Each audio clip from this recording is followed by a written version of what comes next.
Hello students, welcome you all on future defence academy YouTube platform. और आज है हमारा क्वेश्चन यानी पीवाईक्यू सेशन ले रहे हैं, लेकिन आज हमारा स्पेशल पीवाईक्यू सेशन जो है नवोदय के बच्चों के लिए और आरएमएस के बच्चों के लिए, क्लास 9th के लिए। वैसे क्योंकि एक्चुअल में उन्हीं के इस पोर्शन में हिंदी आता है और किसी पोर्शन में हिंदी आता नहीं है, तो ये स्पेशली हम लोगों ने आज हम हिंदी का पीवाईक्यू ले रहे हैं और जिसमें हम लोग डिस्कस करेंगे हिंदी के वो 20 क्वेश्चन जो आरएमएस के पेपर में पूछे गए थे। तो सबसे पहली बात तो ये आती है कि भाई आरएमएस का कौन सा पेपर हम ले रहे हैं, तो हम ले रहे हैं 2018 का पेपर जो आरआईएमसी का था, सॉरी आरएमएस का था, राष्ट्रीय मिलिट्री स्कूल। और हिंदी पेपर सॉल्यूशन हम कर रहे हैं जिसके अंदर हम डिस्कस करने वाले 20 क्वेश्चंस को। तो देखिए सबसे पहला क्वेश्चन आता है, अर्जन का विपरीतार्थक लिखिए। यानी अर्जन का हमें क्या बताना है, विपरीत। विपरीत का मतलब होता है अपोजिट, तो हमें इसका विलोम शब्द बताना है। तो अगर हम सिंपल सी बात करें तो आपको पता ही है अर्जन का मतलब अर्जित करना, यानी उस चीज को लेना। तो अगर उसको कहते हैं छोड़ना, तो छोड़ने के लिए इसमें अचेत अचेत नहीं होता, ठीक है, आगत आना ही होता है, बटोरना भी आना होता है, और अचेत का मतलब भी होता है चेतना। तो बचा क्या, एक ही बचता है, विसर्जन। अगर आपने देखा है विसर्जित कर दीजिए, जैसे स्पेशली हिंदू धर्म में हमारे क्या कहा जाता है, अस्थियां विसर्जन, तो यानी उनको त्यागना। तो विसर्जन का मतलब होता है त्यागना, ठीक है, और अर्जन का मतलब होता है उसको गेन करना, अर्जित करना। तो आंसर हो जाएगा द। नेक्स्ट आते हैं 182 पे, यह मकान छोटा है, रेखांकित में कौन सा विशेषण भेद आता है। यानी आपको बताना है इसमें कौन सा विशेषण भेद आएगा। जल्दी से देखते हैं इसका, गुणवाचक, संख्यावाचक, परिमाणवाचक या सार्वनामिक। देखो जब हम किसी चीज को सार्वजनिक तौर पे इंगित करते हैं यानी बताते हैं, तो हम उस समय कौन सा सर्वनाम लेते हैं, भाई उसी में नाम आ रहा है, सार्वजनिक है, तो सार्वजनिक है तो क्या हुआ, सार्वनामिक, जिसको सभी जगह पर क्या किया गया है, सर्वनाम। तो सार्वनामिक इसके अंदर आंसर हो जाएगा। अब आते हैं हम नेक्स्ट क्वेश्चन पे। नेक्स्ट क्वेश्चन है, क्रांतिकारी शब्द में संज्ञा का भेद बताना है। पहली बात तो संज्ञा क्या होता है, किसी भी चीज के, वस्तु या व्यक्ति, स्थान, जगह का नाम, भाव का नाम क्या कहलाता है, संज्ञा कहलाता है। अब यहाँ पर जातिवाचक, व्यक्तिवाचक, भाववाचक और द्रव्यवाचक है। तो जल्दी से मुझे इसका आंसर आप देखकर बताएं कि भाई क्या आना चाहिए। तो देखिए क्रांतिकारी, क्रांतिकारी एक तरह से क्या होगा, उस ग्रुप के लिए इस्तेमाल हो रहा है जो क्रांतिकारी गतिविधियां करने वाले होंगे ना। यानी हम एक पर्टिकुलरली बात कर रहे हैं जाति की, क्रांतिकारी लोगों की, तो ये हो गया जातिवाचक संज्ञा। व्यक्तिवाचक कब होता है, जब हम प्रॉपर नाउन का ले यानी नाम ले रहे हैं। और भाववाचक जिनको हम छू नहीं सकते, लेकिन जैसे दुख है, पीड़ा है, ऐसे शब्द आ जाए तब। और द्रव्यवाचक जिससे वो बन रहा है, द्रव्य का। नेक्स्ट आते हैं 184 पे, मैंने एक कवि और को भी आमंत्रित किया है। तो कवि जो होता है वो हो गया पोएट, यानी कविता लिखने वाला। तो अब उसके अपोजिट जेंडर कौन होती है, पोएटेस। इंग्लिश के अंदर पोएटेस है, तो हिंदी में क्या होता है, कवित्री। तो अब देखते हैं इसका सही कौन सा होगा। तो सही देखिए जल्दी से, इसमें से कवित्री, तो इसका होगा ऑप्शन नंबर 1 करेक्ट है, नहीं है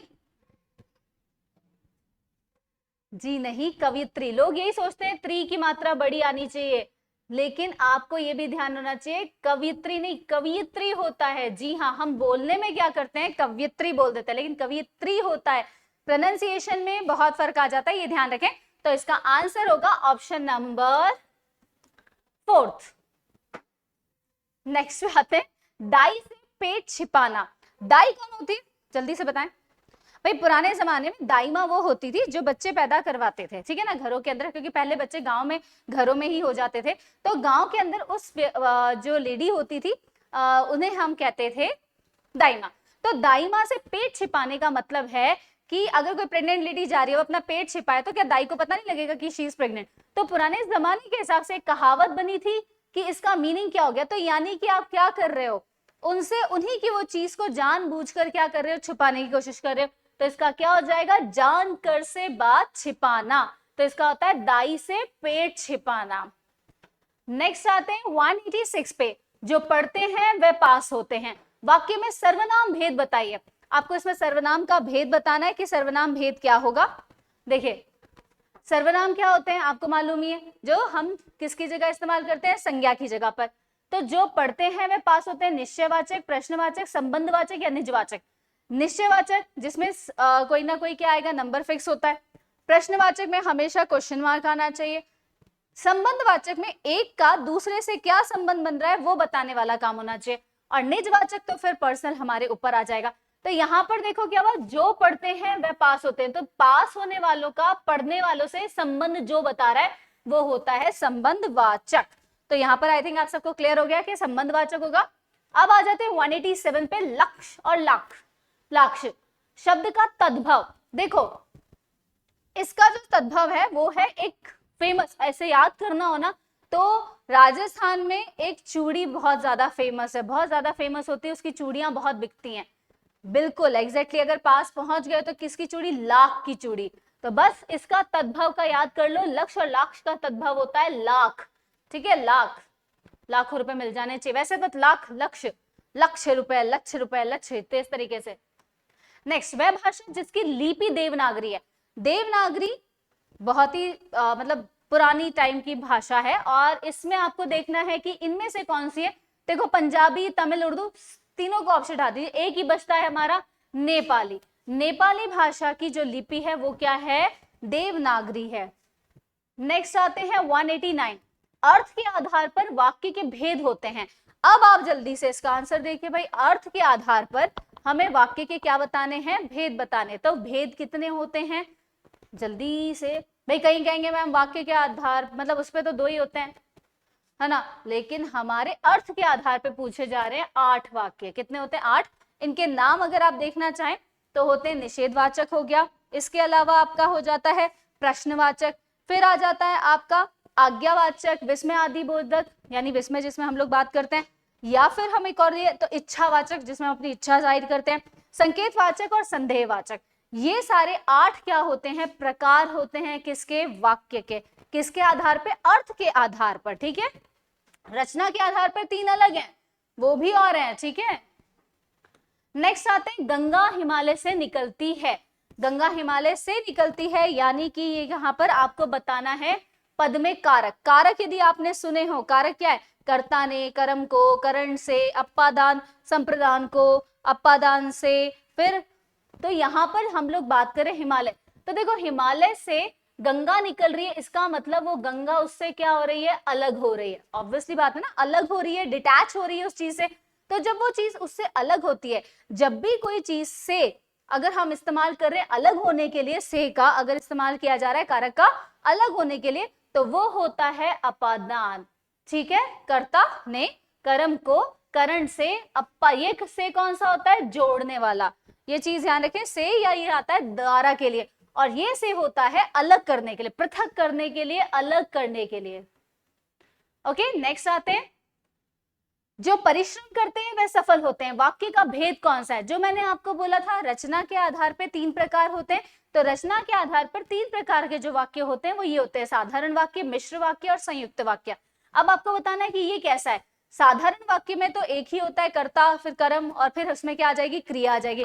फिर आ जाते हैं हम लोग, कौन सा वाक्य हो गया, मिश्र वाक्य। मिश्र वाक्य में क्या होता है, 2 बातों को मिला के जिनमें से एक को के साथ जोड़ा जा रहा है, और दूसरा होता है संयुक्त वाक्य जिसमें हम चाहें तो बहुत सारों को जोड़कर बना सकते हैं। तो अब आप इसका बताएंगे मुझे कि इसका आंसर क्या होगा।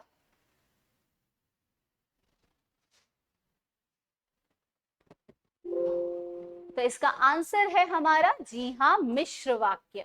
मिश्र है क्योंकि इसमें क्या है, 2, पहली बात तो हम देखें जो परिश्रम करते हैं वह सफल होता है, और इसमें क्या होता है मिश्र वाक्य के अंदर, मिश्र वाक्य के अंदर जो एक होता है मुख्य प्रधान उपवाक्य होता है, जो उपवाक्य होगा ना वो प्रधान होता है, और जो उपवाक्य अन्य उपवाक्य जो होते हैं वो दूसरे पर आश्रित करते हैं।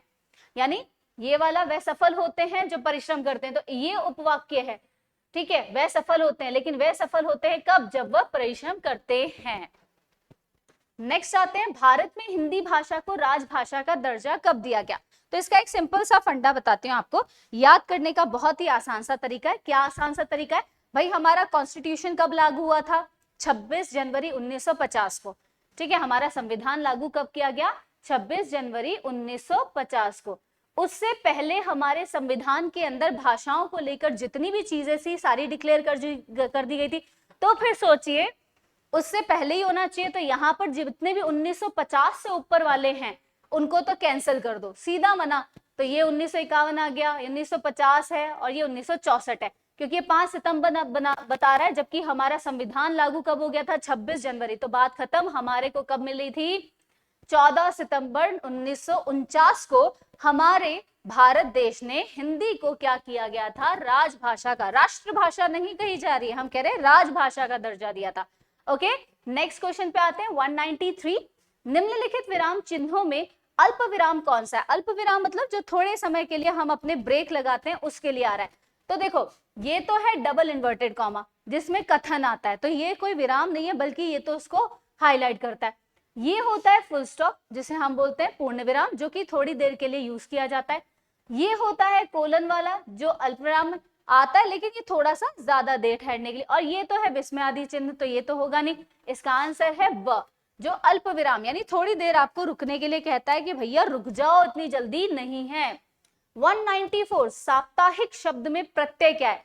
पहली बात, उपसर्ग किसे कहते हैं और प्रत्यय किसे कहते हैं? उपसर्ग जो होते हैं वो शब्द होते हैं जो किसी शब्द के आगे लगकर उसका अर्थ बदल देते हैं, और प्रत्यय वो होते हैं जो किसी शब्द के पीछे लगकर उसका क्या करते हैं? अर्थ बदल देते हैं। अब यहाँ पर हमें दिख रहा है साप्ताहिक, तो सप्ताह, अगर देखा जाए सप्ताह हिंदी में एक वर्ड है, तो पीछे क्या जुड़ा है? इक, तो इसका मतलब हो गया स, इसका क्या हो गया उत्तर? इक जो है वो इसमें प्रत्यय है, हिक नहीं है, इक है। और इक भी कैसा है? छोटी ई वाला। द्विगु समास का उदाहरण देखो, द्विगु समास वो होता है जिसमें हम बोलते हैं जैसे है जिसके, ये वाला आ जाता है जिसके। दिगंबर अलग हो जाता है। पंचरत्न, 5 है रत्न जिसके। माता पिता सिंपल है। कमल नयन, ये भी सिंपल है का। तो ये हुआ हमारा पंचरत्न, इसका व होगा द्विगु समास का। पत्ता, पत्ता जो होता है हमें पता है किसको कहते हैं, लेकिन पत्ते का तत्सम रूप, जो तत्सम रूप होता है, अगर आपने पता हो, संस्कृत में पता हो, तो संस्कृत के अंदर, क्योंकि ज्यादातर हमारे हिंदी की शब्दावली जो है वो कहाँ से? संस्कृत से, और कुछ उर्दू से ली हुई है। तो संस्कृत में अगर हम पढ़ें तो क्या कहा जाता है? पत्ते को पत्र कहा जाता है। तो यहाँ पर क्या है? पता, ये तो एड्रेस हो गया। खत यानी पत्र हो गया, यानी कि लिखने वाला पत्र, और पुत्र यानी कि बेटा हो गया। तो बचा क्या? ऑप्शन नंबर द, पत्र। तो ये पत्ते के लिए इस्तेमाल किया जाता है। भुलक्कड़, भुलक्कड़ में मूल शब्द कौन सा है? भाई अगर आपको याद हो, जॉनी लीवर एक मूवी थी, गोलमाल है ना शायद वो मूवी, जिसमें उसका डायलॉग आता है भूला। हाँ, गोलमाल मूवी में जॉनी लीवर जो बहुत, जॉनी लीवर, यहाँ जॉनी लीवर ही है, उसका एक सीन बहुत, मतलब पूरी फिल्म के अंदर उसको ये होता है कि वो भूलने की बीमारी होती है। तो उस जैसे भुलक्कड़ आदमी के लिए कौन सा शब्द सही रहेगा? देखो, भूल, भूल, भूल तो हो नहीं सकता, भूला, लेकिन ये उनका टैग था, ये नहीं है। भुला होता ही नहीं है, होता है भूल, क्योंकि भूल होती है चूक, यानी जो गलती। तो भुलक्कड़ इंसान क्या करता है? गलती करता है, चूक जाता है, तो इसका मतलब हो गया भूल, इसका शब्द हो गया। नेक्स्ट आते हैं, तत्पुरुष समास में कौन सा पद प्रधान होता है? अब मैंने आपको बोला था अर्थ के आधार पर 3 तरह के हमारे और क्या बताए गए? वाक्य बताए गए। अब समास की अगर हम बात करें तो समास में अगर आप देखेंगे तो इसके अंदर क्या आ जाएगा? इसके अंदर आपका देखा तत्पुरुष समास है ना, तो तत्पुरुष में क्या रहता है? हमेशा दूसरा पद हमेशा प्रधान होता है, बस इसको याद कर लो, बाकी कोई दिक्कत नहीं है। 199, सही वर्तनी शब्द पहचानिए, यानी इसमें जो सही लिखा हुआ है वो आपको पहचानना है। वर्ड जो होता है एग्जैक्टली जो हम बोलते हैं, जो वास्तविक में बोलना चाहिए, वो शब्द कौन सा है? तात्कालिक। कौन सा होता है? तात्कालिक। तत्कालिक नहीं है, मैं बोल रही हूं, तत्कालिक नहीं है, तात्कालिक और तात्कालिक नहीं है, ये है तात्कालिक। ठीक है, तो तात्कालिक होगा इसका सही। लास्ट, वह बहुत चतुर है, वाक्य में विशेषण शब्द चुनिए।